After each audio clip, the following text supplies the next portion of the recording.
Olá, meu querido irmão, minha querida irmã. Eu desejo que a paz do Senhor Jesus esteja sobre a sua vida e sobre a sua família, hoje e sempre. Amém? E mais uma vez eu estou aqui para trazer um ensinamento da Palavra de Deus e também orar por você, pela sua casa, por tudo que envolve a sua vida. Irmãos, eu não tenho dúvidas de que o Espírito Santo já está aqui entre nós, operando em nossos corações, e hoje você vai receber a resposta que você tanto tem pedido a Deus. Sabe, irmãos, muitas vezes eu convivo com pessoas e eu fico questionando, por que será que algumas pessoas não prosperam na vida? Por que será que algumas pessoas, parece que a vida delas é sempre travada, tudo é tão difícil? Parece que elas não conseguem romper na sua vida com Deus, na sua vida financeira, amorosa. Irmãos, hoje eu quero trazer um ensinamento aqui hoje que vai destravar a sua vida se você colocar em prática. Amém? Eu sei que muitas vezes a gente assimila a prosperidade com dinheiro. Mas, irmãos, prosperidade bíblica é muito mais do que isso. Abrange toda a nossa vida. Ou seja, é quando não tem falta de nada. Quando você é uma pessoa que está feliz no seu casamento, feliz no seu ministério, feliz com Deus, com as pessoas. Isso é prosperidade. Então não adianta nada a pessoa ter muito dinheiro e dentro de casa é um inferno. Não tem comunhão com os filhos, com os pais, com o esposo, com a esposa. Não adianta nada. Então eu vou te mostrar aqui hoje o segredo da prosperidade, da verdadeira prosperidade. Lá no Salmo de número 1 está escrito que aquele que medita na palavra dia e noite será como uma árvore plantada junto a ribeiros de águas, que dá o seu fruto no tempo certo e as suas folhas não murcham, e tudo que ele faz prospera. Amém? Então, não sou eu quem está dizendo, mas a palavra de Deus diz que prosperidade é algo de Deus. Amém? Da mesma forma, a miséria, a derrota, a destruição é do inimigo. É causa do pecado que está no coração do homem. Mas quando a pessoa começa a andar com Jesus, não tem como. A vida dela vai prosperar. Por isso eu quero que você faça uma análise aqui hoje. Como tem sido a sua vida? Apesar de talvez você já ter aceitado Jesus, será que tem alguma coisa errada ainda? Alguma coisa que você precisa se libertar? Porque a gente às vezes tem aquela ideia de que libertação é só quando a gente ainda estava no mundo e vem para Jesus. Irmãos, todos nós precisamos nos libertar diariamente. É um processo. Quando Jesus entra no seu coração, o Espírito Santo vem, ele faz morada e aí começa o processo da santificação. Deus vai tirando de você tudo que é do mundo, tudo que não presta, tudo aquilo que te afasta dele. Assim como Deus libertou Moisés junto com os hebreus lá do Egito, e Deus fez com que eles atravessassem o Mar Vermelho e entrassem no deserto, a partir daquele momento Deus queria libertá-los. Mas o problema é que eles saíram do Egito, mas o Egito não saiu deles. Eles continuaram escravos na sua alma e por isso eles não aceitaram a libertação. Irmãos, nós estamos também nesse deserto que é a vida. Essa vida aqui, por mais que seja boa, por mais que tenha muitos momentos prazerosos, bons, é uma vida de sofrimento, irmãos. A Bíblia deixa muito claro isso. O próprio Jesus foi um homem chamado homem de dores, que sabe o que é padecer. Jesus sofreu muito aqui na terra. Ele era uma pessoa feliz? É claro que era. Jesus se alegrava com as pessoas? É claro. A Bíblia diz que Deus ungiu Jesus com o óleo da alegria, mais do que todos os seus irmãos. E por isso Jesus era a pessoa mais feliz da terra. No entanto, isso não poupou ele do sofrimento. Jesus chorava, ele pranteava diante de Jerusalém, de ver a frieza das pessoas. Então, irmãos, enquanto estivermos aqui, será um tempo de provação. Mas é nessas dificuldades que Deus quer arrancar de nós todo o pecado, toda a escravidão, tudo que vem do velho homem. Amém? Tudo que vem da raiz de Adão. Deus quer arrancar da nossa vida todo o pecado e Ele quer que nós sejamos parecidos com seu Filho Jesus. Glória a Deus. Irmãos, eu já vou ler aqui o versículo e depois nós vamos orar. Eu quero ungir as minhas mãos com o óleo da unção e eu quero orar pela sua vida. Você que está doente, creia na cura, creia no milagre. Doente também na alma, em todas as áreas, Jesus vai te curar hoje. Você crê? Glória a Deus. Então escreva aqui nos comentários, eu creio no meu milagre. Glória a Deus. Irmãos, eu quero ler com vocês Provérbios, capítulo 28, versículo 13. Olha o que está escrito, presta atenção. Quem oculta os seus pecados não prospera. Quem os confessa e os abandona, recebe misericórdia. Eu vou ler de novo. Quem oculta os seus pecados não prospera. Quem os confessa e os abandona, recebe misericórdia. Glória a Deus. Irmãos, Eu confesso que, como eu disse para vocês, muitas vezes eu me questiono por que algumas pessoas não prosperam. Por que será que a vida delas não vai para frente? Porque aparentemente elas estão bem, aparentemente são pessoas de Deus, são pessoas que andam com Jesus, mas parece que tudo é travado na vida delas. É claro, irmãos, que na nossa vida, como eu disse, a gente passa por lutas. Nem sempre as coisas acontecem do nosso jeito. Existe um tempo de provação, como por exemplo José. José recebeu os sonhos de Deus e somente 13 anos depois ele se tornou governador do Egito.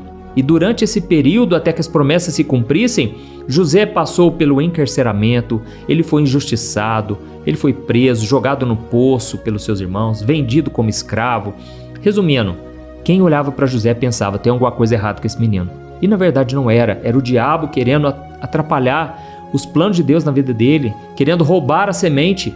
E até os irmãos de José começaram a dizer, ia lá, ó, lá vem o tal sonhador. Porque o diabo sabia que existiam os sonhos de Deus no coração dele. Então José foi injustiçado, ele não foi aceito dentro de sua própria casa. Irmãos, da mesma forma, quando nós temos um chamado de Deus, muitas vezes as pessoas à nossa volta não acreditam. Mas é nessa hora que Deus nos fortalece e nos capacita. Amém?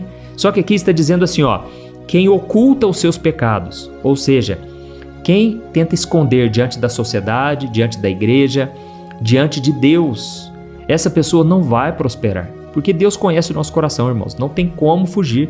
Eu me lembro quando eu tinha me convertido e eu tinha tanto erro, né, tantos pecados, hoje ainda tem, todos nós falhamos, somos pecadores, mas eu já passei por muito processo, sabe, de santificação, por muito processo assim de prova, de luta, e o fogo, né, do Espírito Santo tem me purificado. E irmãos, eu me lembro que tinha um pecado que eu não conseguia vencer, que era o da pornografia. E aquilo me incomodava demais, porque eu pensava, nossa, agora eu já tenho o Espírito Santo, eu não posso continuar nesse erro. E aí eu lembro que a minha vontade, sabe o que era? Era eu pegar um barco, ir para uma ilha deserta e ficar lá sozinho, sem Deus me ver. Essa era a minha mentalidade, sabe? Porque eu achava que Deus não ia me achar se eu estivesse muito distante. E o próprio rei Davi falou, olha, quem dera eu tivesse asas e eu pudesse voar para bem longe. Quem dera eu pudesse colocar a minha cama no mais profundo abismo, de forma que Deus não me encontrasse. Mas ele falou, ainda assim, a tua mão me guiaria, ainda assim a tua luz estaria na minha vida. Irmãos, Deus é um Deus misericordioso. Sabe qual é o maior elogio que você pode fazer a Deus? Qual é o maior ato de adoração? Quando você começa a dizer, o Senhor é bom e as suas misericórdias duram para sempre. Irmãos, em vários momentos da Bíblia, o povo de Israel fez essa declaração, o Senhor é bom e as suas misericórdias duram para sempre. E aí então cadeias se romperam, Deus deu vitória para o povo de Israel. Houve um momento em que o rei Josafá, ele estava cercado pelos inimigos e ele começou a orar desesperado, começou a jejuar e Deus falou para ele, vocês não vão pegar em armas, vocês simplesmente vão colocar o ministério de louvor lá na frente, os homens com instrumentos, e vocês vão começar a cantar, o Senhor é bom e as suas misericórdias duram para sempre. Irmãos, aquilo foi tão poderoso, aquilo mexeu tanto com o mundo espiritual, que os inimigos deles começaram a brigar entre si, eles ficaram confusos e eles se mataram um ao outro e Israel não precisou pegar em armas. Porque Deus, irmãos, é bom e Ele é misericordioso. Mas se nós não confessarmos, aqui está dizendo, ó, mas quem confessa o pecado e abandona, alcança misericórdia. Então, se você quer alcançar a misericórdia de Deus, você tem que não somente confessar, mas abandonar o pecado. Irmãos, eu sei que o Espírito Santo já está falando aqui com muitos de vocês. Vocês que muitas vezes têm aquele pecadinho que não consegue abrir mão daquilo de jeito nenhum. Olha, Deus muitas vezes ele vai pesar a mão, muitas vezes ele vai repreender, ele vai castigar. A Bíblia diz em Apocalipse capítulo 3 que o Senhor repreende a quem ama. Irmãos, Jesus nos repreende porque Ele nos ama. Ele quer que você abandone esse pecado de uma vez por todas. Então nós vamos orar daqui a pouco. E aí você vai ter essa oportunidade de simplesmente cancelar com o passado, abrir mão de todo o pecado. Amém? Irmãos, um outro motivo que faz as pessoas não prosperarem é quando elas tratam mal as pessoas de dentro da sua casa, pessoas da família. Olha, eu vou falar uma coisa para vocês. Eu fico assustado de ver a quantidade de gente que está na igreja e busca, e ora, e lê a Bíblia, vai no monte orar, vai nas vigílias, mas irmãos, trata mal a esposa, trata mal os filhos, e aí a pessoa não entende depois por que as coisas dão errado. Olha o que está escrito, ó, 1 Timóteo 5, versículo 8. Aqueles que não cuidam dos seus, especialmente dos de sua própria família, negaram a fé e são piores que os descrentes. Irmãos, é muito sério isso aqui. Está dizendo que aquele que não cuida da sua própria família é pior do que o ímpio, é pior do que o descrente e negou a sua fé. Ou seja, é muito sério isso aqui, irmãos. Eu sei que eu estou falando aqui para pessoas, Deus não erra endereço. Se Deus te trouxe aqui hoje é para você ouvir essa verdade. Você tem que tratar bem o seu esposa, a sua esposa, os seus filhos, os seus pais, tem que honrar os pais. Olha, não pode ter mágoa no coração, tem que perdoar, tem que agradecer por essas pessoas e não causar mal, porque senão você está pior do que o ímpio. Irmãos, guarde isso. Os 2 principais mandamentos quais são? O primeiro, amarás o Senhor teu Deus de todo o teu coração, de toda a tua alma, de todo o teu entendimento. E o segundo mandamento qual é? Amarás o teu próximo como a ti mesmo. Então, irmãos, é um mandamento, não é uma opção para o cristão. Você tem que amar a Deus, ó, vertical, e amar o seu próximo horizontal. É um relacionamento que não adianta você dizer, Jesus, eu te amo, mas você odeia o seu irmão. Jesus não vai aceitar, irmãos. Esse tipo de declaração Jesus não aceita. Quando Jesus perguntou para Pedro, Pedro, você me ama? Pedro falou, Jesus, eu te amo. E o que Jesus falou? Então vai cuidar dos seus irmãos. Porque não adianta a gente falar que ama a Deus, esse Deus que a gente não está vendo, sendo que a gente não está amando o nosso próprio irmão no qual a gente vê. Então é isso que a Bíblia diz. Nós precisamos cuidar da nossa família, zelar. Deixa eu falar uma coisa que é muito importante, nunca se esqueça disso. Tem pessoas, irmãos, que não conhecem a Bíblia, não são cristãos, só que eles amam a família, eles valorizam a família. Sabe o que acontece? Prosperam, eles são abençoados. Como eu te falei, prosperidade não é só dinheiro, não. Tem muita gente que é rica, milionária, eles ganham dinheiro, mas não tem paz dentro do lar. É uma vida fútil, é uma vida de vazio, é uma vida medíocre, miserável. Então isso Deus não tem para você, mas você tem que andar na presença do Senhor. E eu vou ler aqui o último versículo, desta vez é para os maridos. Então você que talvez é um solteiro hoje, você está noivo ou está namorando, você também, essa mensagem é para você, porque você vai ser marido um dia, amém? Então olha o que está escrito, ó, 1 Pedro, capítulo 3, o versículo 7. Maridos, honrem a sua esposa, sejam compreensivos no convívio com ela, pois ainda que ela seja mais frágil que vocês, ela é igualmente participante da dádiva de nova vida concedida por Deus. Tratem-na de maneira correta. Agora, irmãos, ouve isso aqui. Tratem-na de maneira correta para que as suas orações não sejam interrompidas. Irmãos, é muito sério isso aqui. Está dizendo, olha, que se você... Olha, guarda isso. Marido, se você está tratando mal sua esposa, se você está desonrando ela, se você está levando ela para o mau caminho, se você está causando discórdia, entristecendo ela, olha, as suas orações não estão sendo ouvidas por Deus. Você precisa fazer o quê? Parar de ficar ocultando o seu pecado. Você precisa confessar. E aí Deus vai derramar misericórdia. Aliás, você tem que abandonar também esse pecado. Não adianta só confessar. Abandone. Então, a partir de hoje, trate bem a sua esposa. Trate bem o seu cônjuge, porque você e essa pessoa são uma só carne. Não adianta você querer pregar, evangelizar, orar, se você está tratando mal os da sua casa. Deus não está atendendo e não está se agradando disso, tá certo? Irmãos, esse é o recado que o Espírito Santo pediu para trazer para vocês. Muitas vezes a gente não prospera porque a gente não está decidido ainda a abandonar o pecado. Enquanto você não abandonar o pecado e as dores do passado, Deus não vai poder fazer algo novo na sua vida. Ele te ama, Ele tem um plano maravilhoso, mas você tem que decidir hoje romper com as trevas, romper com o passado. Amém? Glória a Deus. Irmãos, agora então eu vou aqui ungir as minhas mãos e eu venho pedir para você que no final dessa oração, compartilhe com seus amigos, seus familiares. Tem tantas pessoas precisando ouvir uma palavra dessa, não é verdade? Tanta família destruída. Olha, nós precisamos ser humildes como Jesus. Que se a outra pessoa fez algo errado, seja você a pessoa a se reconciliar primeiro. A pessoa mais humilde é a que vai lá pedir perdão, vai lá se reconciliar. E aí com certeza Jesus vai fazer a obra, uma obra linda. Amém? Glória a Deus. Olha, eu já ungi minhas mãos e eu quero agora orar por você. Feche os seus olhos. Eu sei que tem pessoas aqui que já estão chorando, já estão assim, quebrantadas, porque Deus falou poderosamente hoje. Então, feche os seus olhos e vamos orar. Aleluia. Senhor, meu Deus e meu Pai, eu me coloco na Tua presença neste momento. Eu te agradeço, Senhor, pela Tua obra em nós. Obrigado pelo ar que respiramos. Obrigado pelas Tuas ricas misericórdias. Ó Senhor, neste momento eu te peço perdão pelas nossas falhas. Senhor, perdoa-nos, ó Deus, pela teimosia, perdoa-nos por querer o pecado mais do que a santidade.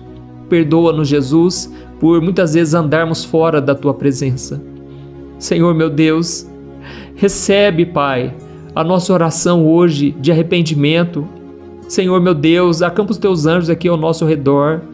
Pai, derrama misericórdia, perdoa a nossa vida, Senhor, nós somos falhos e pecadores. Nós temos tantos defeitos ainda, Jesus. Nós precisamos de Ti, nós precisamos da Tua graça, da Tua capacitação, porque sem Ti nós nada podemos fazer.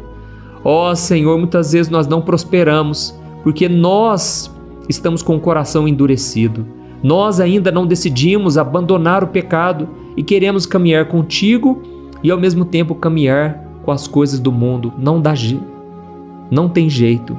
Senhor, nos ajude a romper com falsas amizades, a romper com aquilo que nos prejudica e que nos afasta de Ti. Jesus, toca, Senhor, o coração deste homem e desta mulher que muitas vezes tem prejudicado os seus familiares. Muitas vezes honram o Senhor com os lábios, mas o coração está longe de Ti. Pai, tem misericórdia de nós, nós precisamos da Tua misericórdia. A Tua palavra diz, Pai, que o justo, tudo que ele faz prospera. E por isso, Senhor, eu estendo as minhas mãos e eu te peço, prospera o Teu povo, Senhor. Prospera o Teu povo. Não nos deixe, Senhor, cair em tentação. Não nos deixe viver longe de Ti, Senhor. Nós precisamos tanto da Tua presença, da Tua graça. Oh, meu Deus, se não fosse o Senhor, se não fosse as Tuas misericórdias se renovando a cada manhã, nós não estaríamos aqui. Pai, neste momento eu oro por esta pessoa que está desempregada, essa pessoa que está endividada. Jesus, restaura essa pessoa, Pai. Dá sabedoria para que essa pessoa venha dar a volta por cima. Renova as forças, renova o vigor. Eu oro também, Pai, por esta mulher que está doente, que está cheia de ferida pelo corpo. Essa mulher que muitas vezes fica totalmente debilitada, sem forças para seguir em frente. Meu Deus, cura, Jesus, todo o corpo, todas as células, os órgãos. Faça uma obra completa. Tu és o médico dos médicos, Senhor. Estende as Tuas mãos agora e vai arrancando toda dor, toda ferida. E Jesus, eu te peço, santifica o Teu povo. Que nós sejamos um povo santo, um povo separado, um povo que anda na Tua luz. Senhor, levanta aqui hoje um verdadeiro exército poderoso que vai fazer as Tuas obras e vai andar em santidade. Pai, eu oro também por este homem que está enfermo, este homem que está em depressão. Muitas vezes fica tão desanimado porque a namorada terminou com ele, a noiva, ou então o casamento está em ruínas. Jesus, tem compaixão de todas essas pessoas que agora estão sofrendo. E eu te peço, muda essa história hoje. E que tudo seja para Teu louvor e Tua glória. Pai, eu te peço que esta oração de hoje alcance muitos e muitos lares e que essa corrente de fé e de esperança nunca venha se romper. Em nome de Jesus que eu oro e te agradeço. Amém. Glória a Deus. Aleluia.